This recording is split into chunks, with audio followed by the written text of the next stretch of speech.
Rivers and streams come in all different shapes and sizes, and they each have their own unique physical characteristics. And these characteristics determine the fish and the insects that can live in the rivers, but also how sensitive these rivers and streams are to surrounding land use.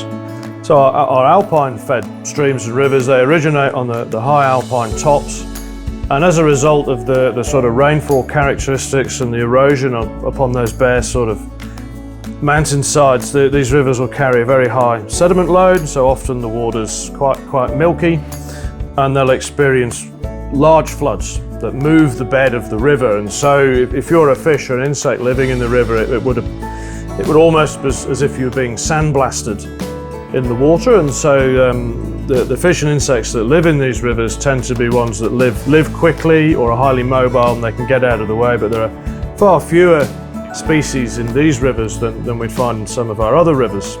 So due to their size and their character, these alpine rivers are probably the least sensitive to surrounding land use of the rivers and streams that we find over on the west coast. So the hill-fed streams and rivers, they originate from within the bush-clad hills, and so because of that vegetative cover of the landscape, there's far less sort of erosion going on, far less sediment coming down the rivers, so they tend to have more stable beds. They still experience large floods, but the bed isn't moving, and so each flood isn't quite as destructive.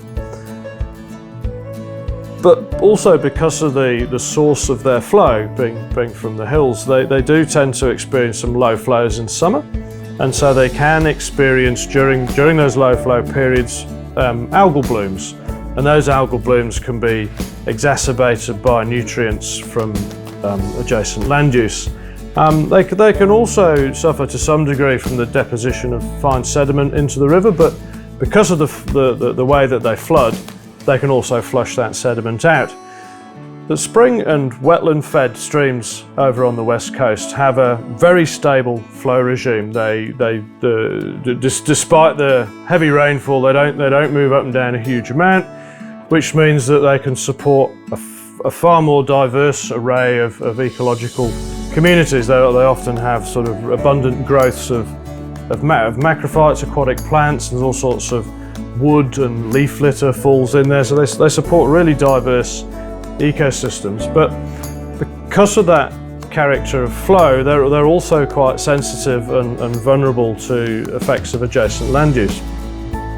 So in particular, because they don't have these regular bed-moving flows, they can't flush out fine sediments, so fine sediments will get into those streams and cover the bed, bury the gravels, and bury the wood and the organic matter, and just generally choke the stream up. So fine sediments are a real issue for these slow, constant flowing streams.